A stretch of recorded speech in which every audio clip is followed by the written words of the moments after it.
na rukundo yetegerwa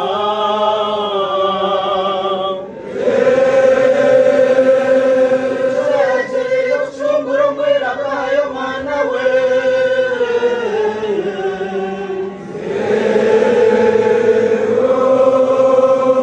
Chicha Adam chikabaho muchihofa kwa Kristo